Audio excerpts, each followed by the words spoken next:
இன்னைக்கு வீடியோவில் applied mathematics 1ல் எக்ஸசைஸ் 7ல் இன்டகிரேஷன் பார்க்குறோம். நமக்கு என்ன கொடுத்துருக்காங்கன்னா graph the functions and find their indefinite integrals. So sine எக்ஸை இன்டெக்ரல் பண்ணும்போது எனக்கு என்ன கிடைக்குதுன்னா minus cos x plus some C. இந்த சிங்கிறது பார்த்திங்கன்னா ஒவ்வொரு வேல்யூ ஆஃப் சிக்கும் நமக்கு என்ன கிடைக்குன்னா ஒவ்வொரு கர்வ் கிடைக்கும். அதாவது இது எல்லாமே the solution of the indefinite integrals. ஓகேங்களா? ஸோ இது மாதிரி ஒரு அப்ளாட்டை எப்படி நம்ம க்ரியேட் பண்ணலாம் அப்படிங்கிறத நம்ம இந்த வீடியோவில் நம்ம பார்க்கலாம். ஸோ இன்புட் பாரில் போய்ட்டு என்ன பண்ணுறோம் அப்படின்னா ஸோ சைன் எக்ஸ் அப்படின்னு சொல்லிட்டு டைப் பண்ணிவிட்டு என்டர் கொடுக்குறோம். எங்கே பார்த்தீங்கன்னா f of x equal to sine x. இந்த கிராஃபிக்ஸ் வியூவில் பார்த்தீங்கன்னா இந்த சைன் எக்ஸோடைய கர்வை பார்க்கலாம். ஸோ சைன் எக்ஸ் மேலே கிளிக் பண்ணிவிட்டு இந்த கிராஃபிக்ஸ் முன்னாடி இருக்கக்கூடிய இந்த ஸ்டைல் பாரை கிளிக் பண்ணிங்கன்னா ஸோ அதோடைய colour, style and label, so இதில் போனீங்கன்னா name and value. So f of x equal to sine x. இப்போ நம்ம என்ன பண்ணணும் அப்படின்னா இன்டெஃபினைட் இன்டெக்ரல்ஸ் கண்டுபிடிக்கணும். அதுக்கு நம்மகிட்ட இருக்கிற கமெண்ட் பார்த்தீங்கன்னா இன்டெக்ரல் ஃபங்க்ஷன். ஸோ இந்த கமெண்ட் தான் நம்ம யூஸ் பண்ண போகிறோம். Integral function. இங்கே என்ன ஃபங்க்ஷன் கொடுத்துருக்கோன்னா எஃப் ஆஃப் எக்ஸ். இப்போ எஃப்னு மட்டும் கொடுத்துட்டு நம்ம என்ன பண்ணலாம்னா என்டர் கொடுக்கலாம். கொடுத்தோம் அப்படின்னு பார்த்தீங்கன்னா ஸோ சைன் எக்ஸை இன்டகிரேட் பண்ணோம் அப்படின்னா நமக்கு என்ன கிடைக்குதுன்னா மைனஸ் காஸ் எக்ஸ். பொதுவாக என்ன போடுவோம்னா ப்ளஸ் சி. அந்த சி தான் இங்கே இருக்குது, நம்பர் C1 இருக்குது. ஸோ அதை என்ன பண்ணலான்னா எனபிள். ஸோ ஹைடு பண்ணுறோம். இந்த சி என்ன பண்ணலான்னா மூவ் அண்ட் ட்ராக் பண்ணலாம். இந்த சியை மூவ் அண்ட் ட்ராக் பண்ணும்போது பாருங்கள் அதோடைய கர்வ் சேஞ்ச் ஆகிட்டு இருக்கிறது பார்க்கலாம். ஸோ இதோட மீனிங் என்ன அப்படின்னு பார்த்தீங்கன்னா இந்த சி எங்கெல்லாம் ஒய் ஆக்சில் இன்டர்செப்ட் ஆகுதோ, அதாவது இந்த ஒவ்வொரு கர்வுமே இன்டர்செப்ட் ஆகுற அந்த ஒவ்வொரு பாயிண்ட்ல ஏற்படக்கூடிய கர்வுமே இதோடைய டெஃபினைட் இன்டெக்ரல்ஸ். ஓகேங்களா? ஸோ அதை நம்ம இன்னும் இன்ட்ராக்டிவாக பண்ணுறதுக்கு என்ன பண்ணலாம்னா ஆப்ஜெக்ட் ப்ராப்பர்ட்டிஸில் போயிட்டு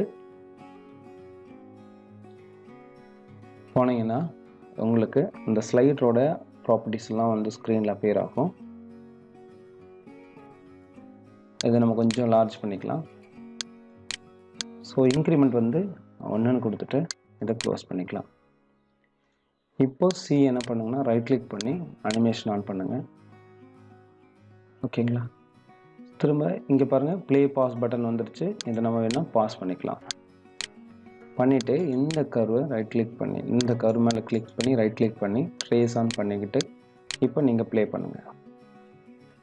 ஸோ இந்த சைன் எக்ஸை இன்டெஃபினைட் இன்டகிரேட் பண்ணும்போது நமக்கு கிடைக்கக்கூடிய வேல்யூ பார்த்தீங்கன்னா ஸோ இந்த எஃப் ஆஃப் எக்ஸை ஹைட் பண்ணிடுறேன். கிடைக்கக்கூடிய வேல்யூஸ் பார்த்தீங்கன்னா minus cos x plus C. இந்த ஒவ்வொரு சி அப்படிங்கிறதும் இந்த ஒவ்வொரு கர்வ் இது எல்லாமே அதோடைய சொல்யூஷன்ஸ் தான். இப்போ நீங்கள் இதை பாஸ் பண்ணிவிட்டு நீங்கள் ஸ்க்ரீனை ஜஸ்ட் மூவ் பண்ணிங்க அப்படின்னா உங்களுக்கு என்ன ஆகும் அப்படின்னு பார்த்தீங்கன்னா இந்த ட்ரேஸ் எல்லாம் போயிடும். இப்போது நம்மக்கிட்ட வேறு சில ஃபங்க்ஷன்ஸை இன்புட் கொடுத்து அதோட இன்டெஃபினைட் இன்டகிரேஷன் பார்க்குறதுக்கு நம்ம என்ன பண்ண போகிறோம்னா இந்த ஸ்லைடர் அப்படிங்கிறத கீழே கிளிக் பண்ணிங்கன்னா இங்கே இன்புட் பாக்ஸ் இருக்கும். இந்த இன்புட் பாக்ஸை கிளிக் பண்ணுங்கள். இந்த இடத்துல கிளிக் பண்ணிவிட்டு நம்ம இன்புட்டில் என்ன கொடுக்க போகிறோம்னா ஃபங்க்ஷனை சேஞ்ச் பண்ண போகிறோம். So f of x equal to எதோட லிங்க் பண்ண போகிறோம்னா இந்த ஃபங்க்ஷனோட லிங்க் பண்ண போகிறோம். So f of x. ஓகேங்களா? ஓகே கொடுத்துட்டு பாஸ் பண்ண மூவ் டூவில் கிளிக் பண்ணிக்கங்க. இப்போ சி சம் வேல்யூ பாசிட்டிவ் வச்சுக்கலாம். இப்போ எனக்கு வேற ஒரு ஃபங்க்ஷனுக்கு டெஃபினைட் இன்டகிரேஷன் தெரியணும் அப்படின்னா என்ன பண்ணலாம்னா எக்ஸ் பவர் 3 பாருங்கள். ஸோ எவ்ரி வேல்யூ ஆஃப் சிக்கு நம்ம வேல்யூஸ் இருக்கும். அதே போல் நம்ம என்ன கொடுக்குறோம் அப்படின்னு பார்த்தீங்கன்னா இ பவர் எக்ஸ்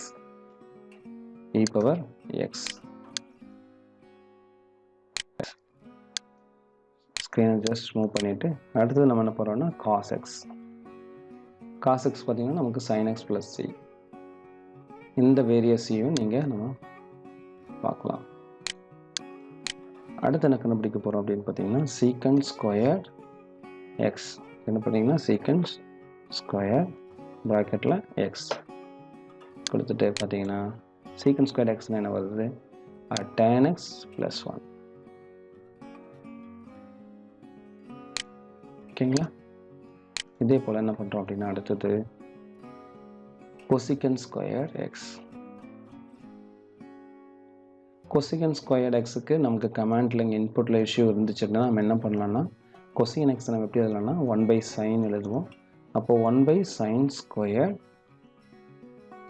எக்ஸ்ன்னு நம்ம இன்புட்டாக கொடுத்தா போதும். ஓகேங்களா? ஸோ இங்கே வரக்கூடிய டேர்ம் வந்து பார்த்திங்கன்னா ஈக்குவலன் டு இதோடைய இன்டெஃபரண்ட் இன்டகிரேஷனுக்கு ஈக்குவலாக இருக்கும். அடுத்து என்ன பண்ண போகிறீங்கன்னா சீக்கன் எக்ஸ் இன்ட்டு tan x பண்ணிங்கன்னா உங்களுக்கு என்ன வரும்னா 1/cos x + 4. ஸோ இந்த மாதிரி நம்ம ரொம்ப ஈஸியான முறையில் நம்ம கன்ஸ்ட்ரக்ஷன்ஸை ஸ்டூடெண்ட்ஸ்க்கு எக்ஸ்பிளைன் பண்ணிடலாம்.